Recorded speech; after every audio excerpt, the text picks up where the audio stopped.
1 रुपए कमाओ, 1.25 खर्च होता हो, पैसा हाथ में नहीं दिखता हो, तो शिव महापुराण में बड़ा सुंदर वर्णन किया गया। से दीप महत्वता, घर में 2 दिए हमेशा रखना चाहिए, घी का दिया हो चाहे तेल का दिया। ज्यादा से ज्यादा दियों को बदलना नहीं चाहिए। जैसे मालूम पड़े आज ये वाला दिया लगा दिया, फिर 15 दिन चला उसको फेंक दिया, दूसरा दिया लगा दिया। शास्त्र कहता है, शिव महापुराण कहती है, जिसके घर में दिया एक लेता है और वही दिए में निरंतर बत्ती लगती रहती है, तो उसके घर में संपदा की वृद्धि होती रहती है। दिया ज्यादा नहीं लगता, संपदा की।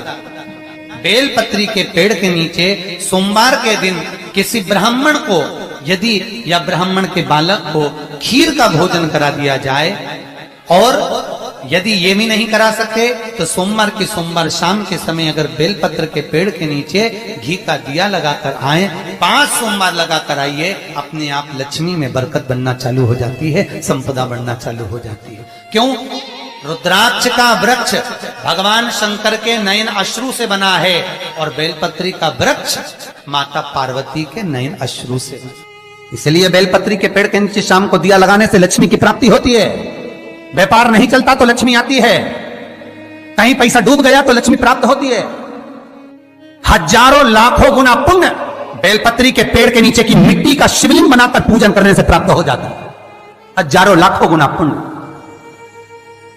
जिस लड़का लड़की का विवाह नहीं होता, बेलपत्री के पेड़ के नीचे शिवलिंग का निर्माण कर कर, उसका पूजन कर कर, आराधना कर कर, घी का दिया लगाकर शंकर भगवान के शिवलिंग का विसर्जन शाम के समय करे। एक घी का दिया मंदिर से विसर्जन के बाद आकर फिर बेलपत्री के पेड़ के नीचे लगाए, और बेलपत्री के पेड़ के नीचे लगाकर 7 परिक्रमा बेलपत्री के पेड़ की कर ले।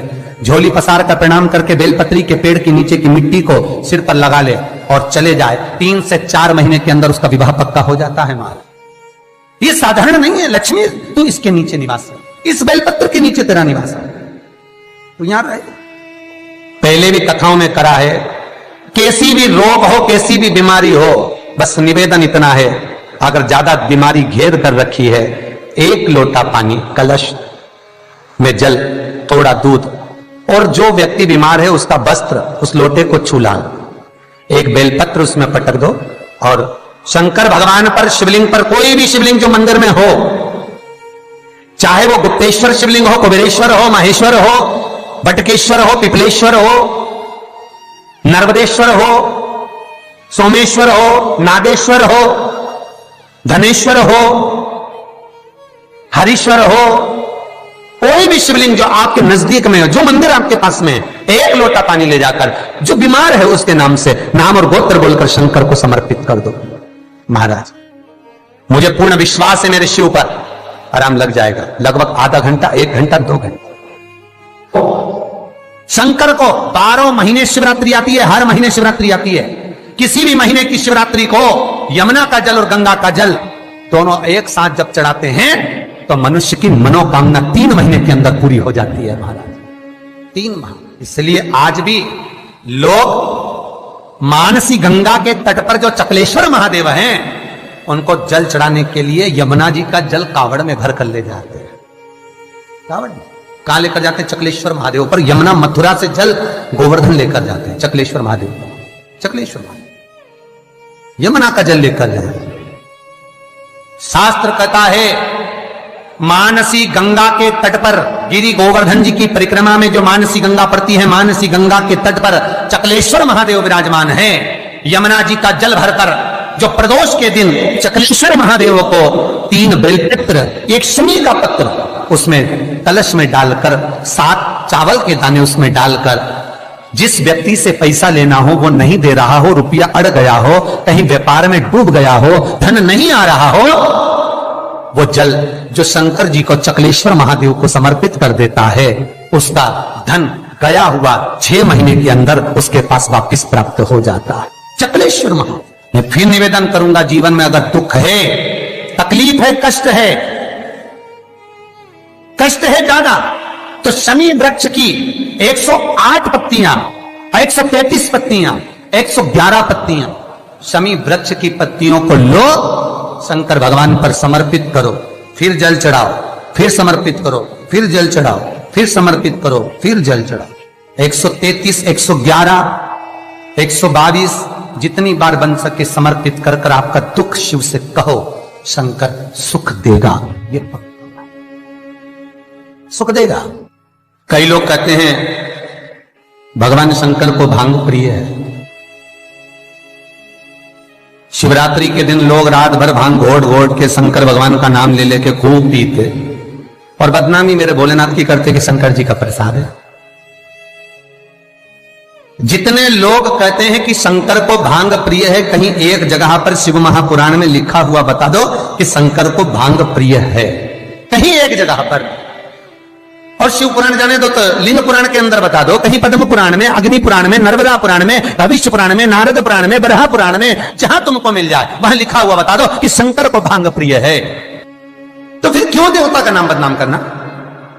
कई लोगों ने शंकर जी के ऐसे ऐसे फोटो बना रखे कि शंकर जी गांजा पी रहे हैं। ओ भैया, पीना तुमको है, नाम उसका बदनाम कर दो। कई जगह पर भगवान शंकर के ऐसे चित्र बना दिए कि शिव को भांग की प्रियता है।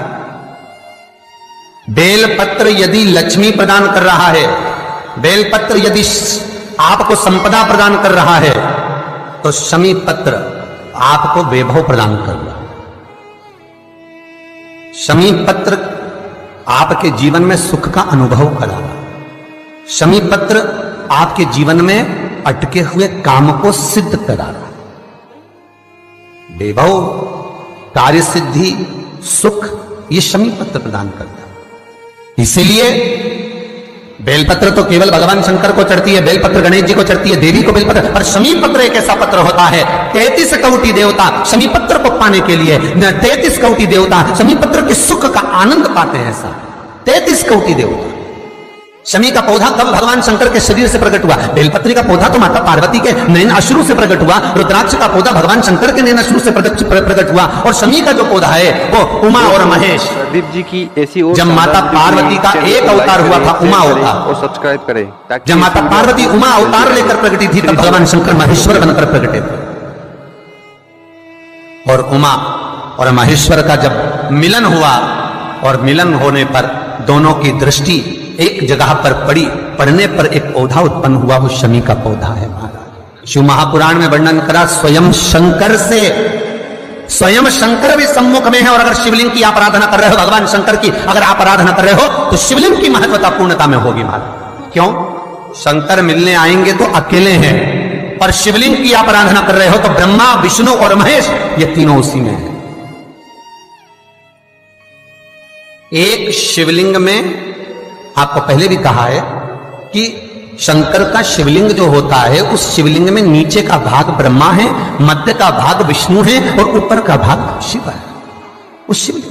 उसी शिवलिंग में स्वयं मां जगज्जननी जगदम्बा विराजी है, उसी शिवलिंग में गणेश विराजे हैं, उसी शिवलिंग में कार्तिकेय विराजे हैं, उसी शिवलिंग में भगवान शंकर की 5 लड़कियां जया, विषहरा, शामरिवारी, दो तली देव ये विराजी हैं। उसी शिवलिंग में शंकर भगवान की छोटी लड़की अशोक सुंदरी विराजी है। संपूर्ण परिवार और 33 कोटि देवताओं का जो आराध्य देव है ब्रह्मा, विष्णु, महेश, वो तीनों शिवलिंग में है।